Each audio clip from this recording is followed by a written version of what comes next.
And they used to hold their own against all of these heavily funded competitors, both local players and global multinationals.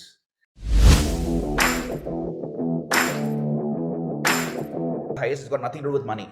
So if Satvik got to click on any of these listings, the brand would not be charged any money because it's completely organic. At least there is no CPC media cost per click cost associated with any of these clicks.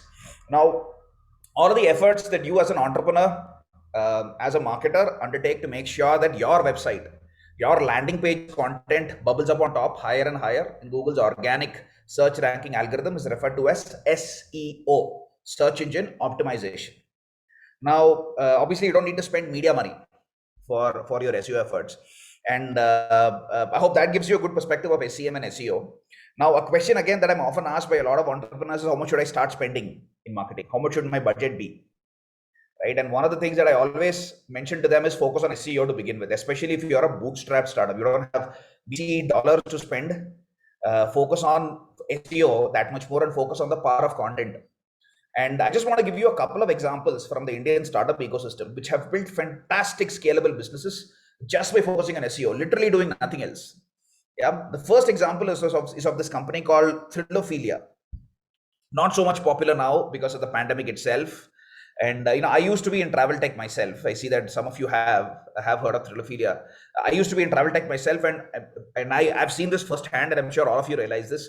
Travel is an ultra hyper competitive space. You've got a lot of global multinational companies competing in this space. You've also got a lot of homegrown, heavily VC funded, deep pocketed Indian players who are also there in the same space. So it's extremely difficult to compete in the travel tech space. You've got the likes of Booking.com, Ibibo Group, MNCs, you've got Oyo Rooms, and you've got Make My Trip and Clear Trip and all of these guys. So it's very difficult to compete. Now, Thrilophilia was, a bootstrapped company which had raised close to zero in terms of funding, external funding from VCs, competitors, both local players and global multinationals. That was because they had done a fantastic job of SEO. And because they were bootstrapped, they didn't have any money to spend. This was literally the only thing they could do. But they did a really good job of SEO. And what they did was they used a very cool and a very practical, pragmatic flanking strategy. So what they did was they knew that they were small enough. They didn't have the first mover advantage. It was almost next to impossible to rank for keywords like, rooms in Chennai or rooms in Mumbai, right? Hotels in Delhi. It's almost impossible because it's all taken for.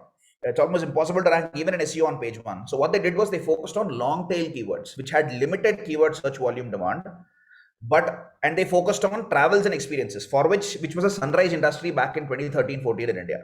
And they focused on ranking for these keywords, and they created content around these keywords. Now, the demand for these keywords was limited to begin with then, but they focused on a lot of such keywords. Resorts and experiences in Kulu Manali, resorts and experiences in Kutikanam, which is a fairly offbeat location in South India. Resorts and experiences in Lonavala. Right, all of these they did it back in 2013, 2014, and they used to beat everybody else when it came to SEO. Now here is a company completely bootstrapped, which used to beat all of the other heavily funded players when it came to SEO.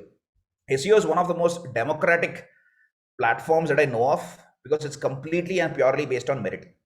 And the cool thing that they did, and when I talk to a lot of entrepreneurs, even if they do focus in SEO, one of the things that they do is they focus on extremely, almost impossible to rank keywords which have such high demand, and there are already a lot of well-entrenched players ranking on first page, and they try to rank for those.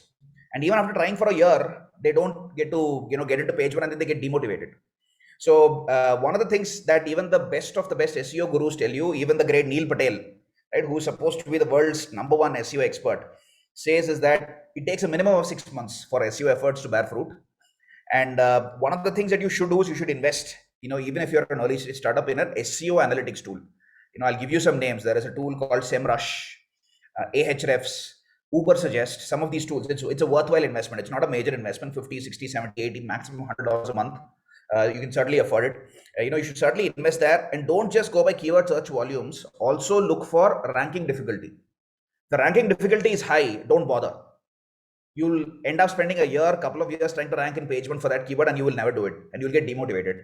Focus on keywords which have a medium ranking difficulty. Low ranking difficulty will usually be extremely low demand keywords or very irrelevant to your business, so it's not worth your time.